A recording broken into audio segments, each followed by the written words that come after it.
ಪಾದಯಾತ್ರೆ ಆರೋಪ ಪ್ರತ್ಯಾರೋಪ ಇದೆಲ್ಲವೂ ಕೂಡ ಪೊಲಿಟಿಕಲ್, ಅಂದರೆ ರಾಜಕೀಯ ಆಯಾಮ ಅಷ್ಟೆ. ಕಾನೂನಾತ್ಮಕವಾಗಿ ಈ ಮೂಡಾ ಹಗರಣಕ್ಕೆ ಸಂಬಂಧಪಟ್ಟಂತೆ ರಾಜ್ಯಪಾಲರ ಅಂಗಳವನ್ನು ತಲುಪಿದೆ ಈ ಹಗರಣದ ವಿಚಾರ.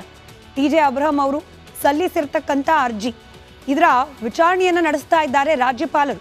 ಈಗ ಆಲ್ರೆಡಿ ಇದಕ್ಕೆ ಉತ್ತರ ಕೊಡಿ ಅಂತ ಹೇಳಿ ಸಚಿವ ಸಂಪುಟಕ್ಕೆ ಪತ್ರ ಕೂಡ ಬರೆದಿದ್ರು, ಶೋಕಾಸ್ ನೋಟಿಸನ್ನು ನೀಡಿದ್ರು. ಅದಕ್ಕೆ ರಾಜ್ಯಪಾಲರು ನೀಡಿದ ನೋಟಿಸನ್ನು ತಿರಸ್ಕರಿಸುವ ನಿರ್ಧಾರವನ್ನು ಸಚಿವ ಸಂಪುಟ ಕೈಗೊಂಡಿದೆ. ಹಾಗಾದರೆ ರಾಜ್ಯಪಾಲರ ಮುಂದಿನ ನಡೆ ಏನಾಗಬಹುದು ಅನ್ನೋ ಕುತೂಹಲ. ಪ್ರಾಸಿಕ್ಯೂಷನ್ಗೆ ಅನುಮತಿಯನ್ನು ಕೊಟ್ಟರೆ ಸಿದ್ದರಾಮಯ್ಯನವರಿಗೆ ಕಂಟಕ, ಕಾನೂನಾತ್ಮಕವಾಗಿ ಸುತ್ತಿಕೊಳ್ಳೋದು ಕಟ್ಟಿಟ್ಟ ಬುತ್ತಿ. ಮುಖ್ಯಮಂತ್ರಿ ಸಿದ್ದರಾಮಯ್ಯ ಅವರ ಕೊರಳಿಗೆ ಮೂಡಾ ಹಗರಣದ ಉರುಳು ದಿನ ದಿನಕ್ಕೂ ಕೂಡ ಬಿಗಿಯಾಗ್ತಾ ಸಾಗ್ತಾ ಇದೆ. ಸಿಎಂ ರಾಜೀನಾಮೆಗೆ ದೋಸ್ತಿ ಪಳೆ ಇದೀಗ ಪಾದಯಾತ್ರೆಯನ್ನ ಮಾಡ್ತಾ ಇದೆ. ಒಂದು ಕಡೆ ಪಾದಯಾತ್ರೆ ಸಾಗ್ತಾ ಇದ್ರೆ ಇತ್ತ ರಾಜ್ಯಪಾಲರು ಪ್ರಾಸಿಕ್ಯೂಷನ್ಗೆ ಅನುಮತಿಯನ್ನ ಕೊಡೋ ಸಾಧ್ಯತೆ ದಟ್ಟವಾಗಿದೆ ಅನ್ನೋ ಮಾಹಿತಿ.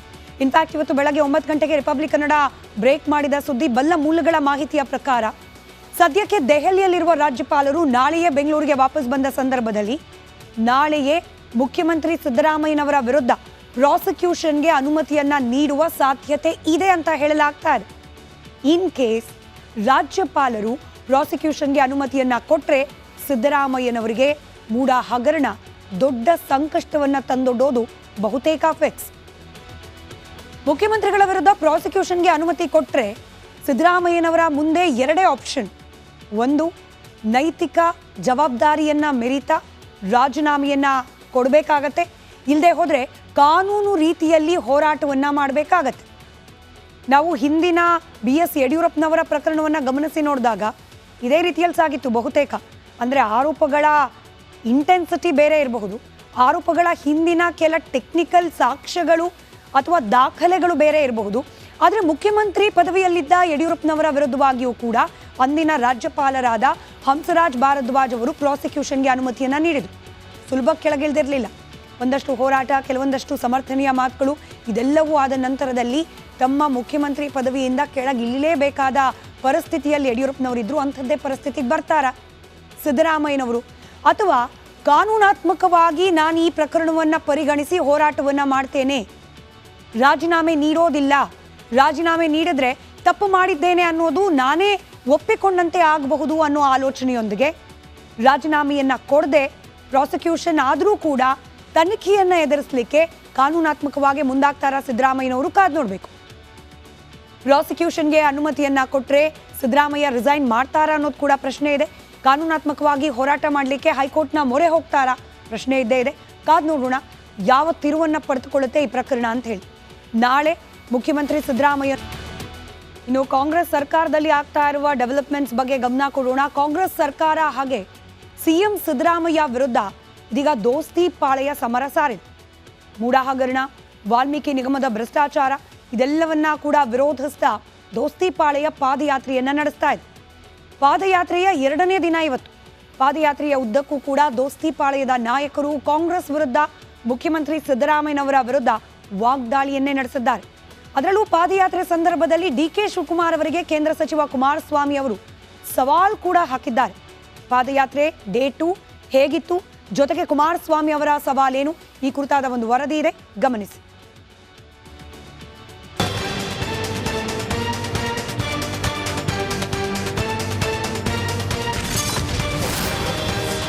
ಸಿದ್ದರಾಮಯ್ಯ ರಾಜೀನಾಮೆಗೆ ವಿಪಕ್ಷಗಳ ಪಟ್ಟು. ಪಾದಯಾತ್ರೆಯುದ್ದಕ್ಕೂ ಕಾಂಗ್ರೆಸ್ ವಿರುದ್ಧ ಸಿಟ್ಟು. ಡಿಕೆಶಿ ಹೇಳಿಕೆ, ಕುಮಾರಸ್ವಾಮಿ ವಿರುದ್ಧ ಟಾಕ್ ಫೈಟು.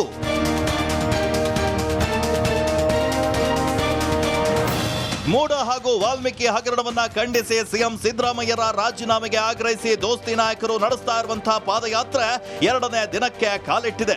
ರಾಮನಗರಕ್ಕೆ ಪಾದಯಾತ್ರೆ ಎಂಟ್ರಿ ಕೊಟ್ಟಿದ್ದು ಡಿಕೆಶಿ ವಿರುದ್ಧ ಕುಮಾರಸ್ವಾಮಿ ಸವಾಲ್ ಜೊತೆಗೆ ತಿರುಗೇಟನ್ನ ನೀಡಿದ್ದಾರೆ. ಭ್ರಷ್ಟಾಚಾರದ ಪಿತಾಮಹ ಅಂತ ಹೇಳಿದ್ದ BY ವಿಜಯೇಂದ್ರ ವಿರುದ್ಧ ಡಿಕೆಶಿ ಗುಡುಗಿದ್ರು.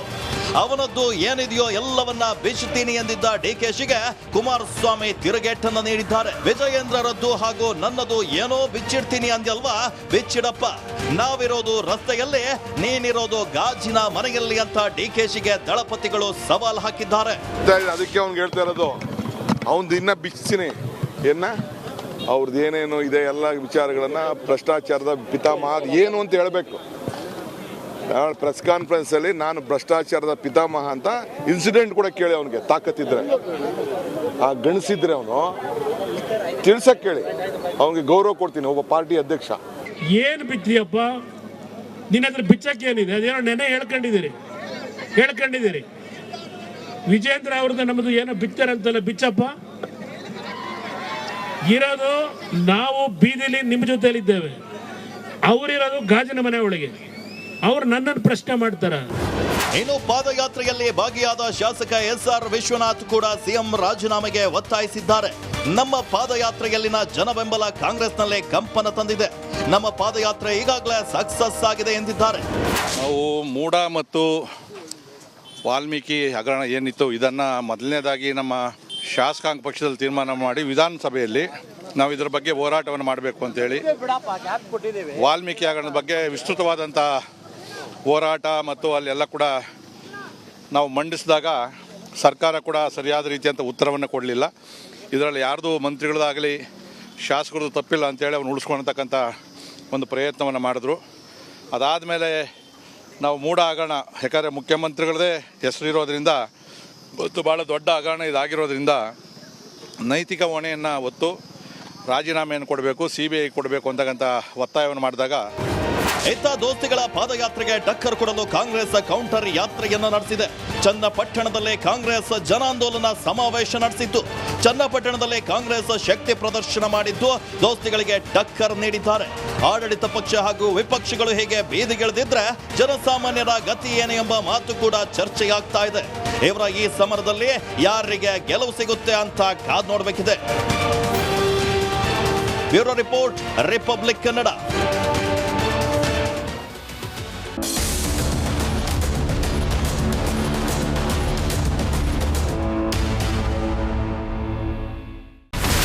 ಇಲ್ಲಿರುವಂತ ಈ ಒಂದು ಗುಡ್ಡ ಕುಸಿದ ಪರಿಣಾಮ ಯಾವ ರೀತಿಯಾಗಿತ್ತು ಅಂತಂದ್ರೆ, ಗಂಗಾವಳಿ ನದಿ ಪಕ್ಕದಲ್ಲಿರುವಂತಹ ಉಳುವರ್ ಎನ್ನುವ ಗ್ರಾಮ ಸಂಪೂರ್ಣವಾಗಿ ಇವತ್ತು ನಾಶ ಆಗಿದೆ. ಮನೆ ಮಠ ಏನಿಲ್ಲ, ಎಲ್ಲ ಹೋಗ್ಬಿಟ್ಟಿದೆ. ಇವತ್ತು ರಿಪಬ್ಲಿಕ್ ಕನ್ನಡ ಮಾಡಿದಂತ ಒಂದು ವರದಿಯಿಂದಾಗಿ ಎಚ್ಚೆತ್ತುಕೊಳ್ಳುವಂತ ಕೆಲಸ ಸರ್ಕಾರ ಮಾಡಿದೆ, ಸಚಿವರು ಕೂಡ ಮಾಡಿದ್ದಾರೆ. 2 ಗಂಟೆಗೆ ಸುದ್ದಿ ಮೂಡಿಸಿದ್ದು 6 ಗಂಟೆಗೆ ಎಲ್ಲ ಸಚಿವರು ಮಿನಿಸ್ಟರ್ ಎಲ್ಲ ಬಂದು ಇಲ್ಲಿ ನೋಡೋಗಿದ್ದಾರೆ. ಎಲ್ಲಾ ಜನರಿಗೂ 1,20,000 ಮತ್ತೆ ಅವರಿಗೆ ಮನೆಗೆ 5 ಲಕ್ಷ. ಈ ಸುದ್ದಿಯನ್ನ ಎಲ್ಲ ಒಂದು ಅಧಿಕಾರಿಗಳಿಗೆ ಮುಡಿಸಿದಕ್ಕಾಗಿ ರಿಪಬ್ಲಿಕ್ ಕನ್ನಡ ಟಿವಿಗೆ ಧನ್ಯವಾದ ಹೇಳಿ ಇಷ್ಟಪಡ್ತೇವೆ. ಮನೆನೂ ಕೊಡ್ತೇವೆ, ಮಕ್ಕಳ ಶಿಕ್ಷಣಕ್ಕೆ ತೊಂದರೆ ಆಗದೆ ಇದ್ದಂಗೆ ಹೆಲ್ಪ್ ಮಾಡ್ತೇವೆ. 1,20,000 ಮನೆ ಯಾರ್ದ್ರ ಡ್ಯಾಮೇಜ್ ಆಗಿದೆ ಅದನ್ನ ಕೊಡ್ತೀವಿ ಅಂತ ಒಪ್ಕೊಂಡಿದ್ದಾರೆ. ನಮ್ಮ ಕಷ್ಟಕ್ಕೆ ನೀವು ರಿಪಬ್ಲಿಕ್ ಕನ್ನಡದವರಾದಂತ ನೀವು ನೆರವಾಗಿರ್ತೀವಿ ನಾವು ನಂಬಿದ್ದೇವೆ. ಅವರಿಗೆ ಸೂರನ್ನ ಕಲ್ಪಿಸಿ ಕೊಡೋವರೆಗೂ ಕೂಡ ರಿಪಬ್ಲಿಕ್ ಕನ್ನಡ ಅವರಿಗೆ ಧ್ವನಿಯಾಗಿ ನಿಲ್ಲುವಂತ ಕೆಲಸವನ್ನ ಮಾಡ್ತೇವೆ.